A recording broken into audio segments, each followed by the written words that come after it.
In this video, we're going to be putting on some brass portal covers, diff cover, and some brass hexes onto the Redcat Ascent in order to help bring the weight balance a little bit more forward. If you're new to the channel, welcome. My name is Troy. This is Roadside RC. You'll tend to find me bashing or crawling or drifting or racing, plus doing product review videos and how-tos.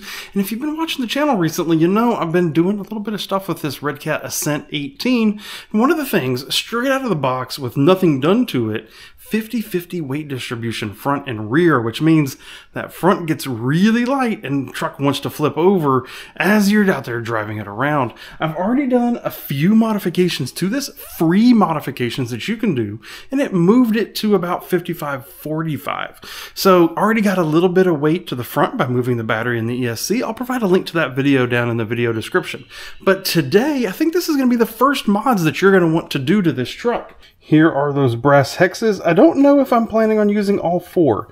A lot of the times I only like brass on the front of my vehicle. I may use two and keep two back for maybe another purpose. Oh, look at these portal boxes. Beautiful, labeled left and right, which is super convenient for us.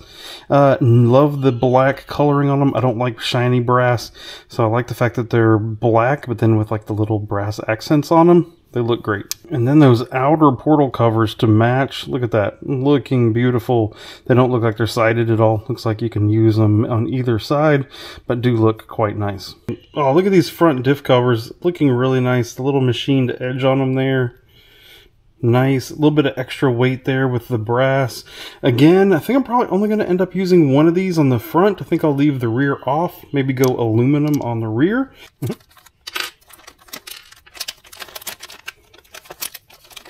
Before we get started, let's get a baseline weight here. It has a small battery in it and a couple small modifications done to the truck. So we are 55, 45, 400 total grams, 219 in the front, 181 in the rear. We're going to be seeing how much we add to this 292 in the front and move some of that weight balance up. Besides weight, we're also going to test before and after with this truck on an incline. This is 50 degrees as it sits right here, and this is basically the limit of what this truck will do as it sits. It'll climb it, but it spins a bunch and it struggles, and then it gets about halfway up, and it's about all it'll do. It's about there. It just won't go any further. So we're going to see if adding this little bit of brass helps it on up even further.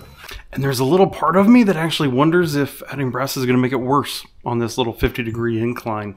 Because 50 degrees means it's actually doing more up than it is doing out, which means gravity's holding back. So when we add this weight, it may actually be holding it down more than it helps it go up. The first step is to get the wheels off. And then at this point, these hexes should pull straight off. Just make sure that you're getting this pin that's behind there as well, and don't lose that. To then get the portals off, it's a Phillips screw, both top and bottom, along with what appears to be a 1.5mm screw right here on the steering linkage.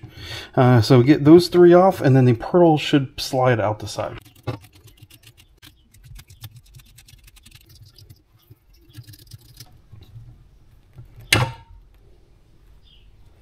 There we go, that axle comes out with it, and we have the whole corner portal. To get this small portal box apart, 2 screws here on the back, let the bearing and the shaft come out the back side. 1, 2, 3, 4 here on the front, separate these two parts out.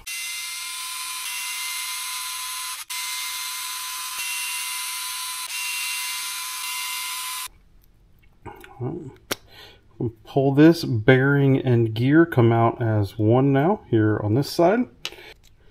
This then separates out. We can slide this shaft and gear out. Now we're going to need to use a little pick, a little awl, something like that, in order to get these little itty bitty bearings out of here. You're going to have to work on them just a little bit. The big ones like this you can push through from the back side, so that's good.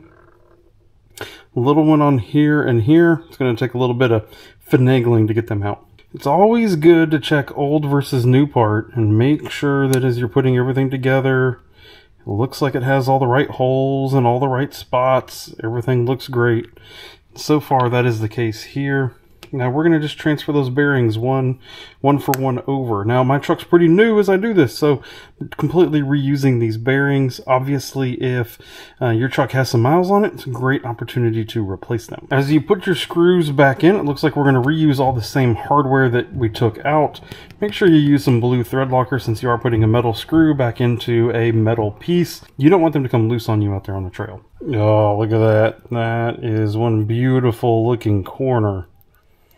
Love the look right there. And here's where we can go ahead and slide this little itty bitty pin in.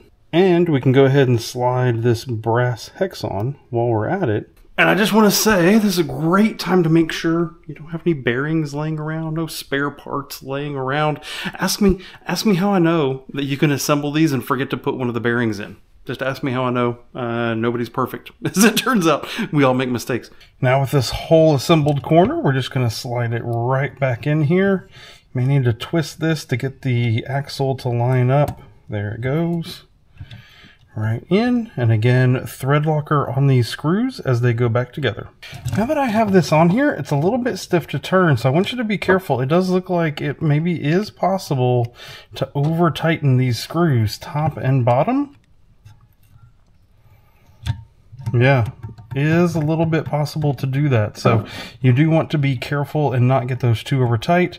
As you drive it, you're going to want to watch those top and bottom screws to make sure that they don't loosen as we drive the vehicle back and forth. Transitioning over here to the other side of the truck, I think it's going to be the same thing. I think it's going to be all the same thing. I'm going to skip it on the video and only come in and tell you about it if I see any kind of issues or things that you need to know about. This side bolted on just beautifully, just like the other side, no issues whatsoever. So while we're here, we have the steering linkage off. We're also going to do this center diff cover. It looks like it's going to be very simple. 1, 2 screws, old one comes off, new one goes on.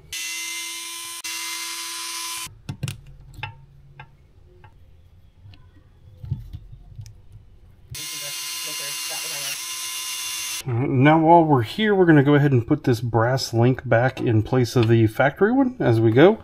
It does come in the kit with, of course, its own pivot balls here, and it comes with some little rubber grommets that help for some of the flex. I'm going to put this in with the factory hardware, again, metal screw into metal piece, so with some thread locker on it. Well, that looks really nice on there, and now everything moves back and forth nice and smoothly. Pretty sweet, actually. I like it a lot. Now, I think while we're here, just for giggles, I'm going to go ahead and put on the metal servo horn. We actually have one of those as well that Redcat's made available for this vehicle.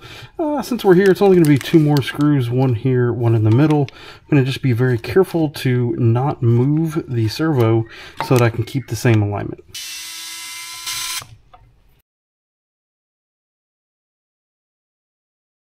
Now we have all these parts installed, looking absolutely amazing. At least looks much fancier up here on the front. You do have to be careful. These hexes do like to fall off now. They don't fit super tight, and I end up, every time I twist the vehicle, they fall off. So you got to hold those. But time to get the tires and wheels back on. Let's re-weigh it to see just how much weight we actually did add to the truck. And then let's hit that angle ramp and see, does it actually really go up better than it did before? Now with all this, let's see the new weight. Now we are 6139 with those parts. Look at this. We've added, what is that, almost 70 grams to the front of this truck and got a 61% front weight bias now. That is what we're looking for. There we go.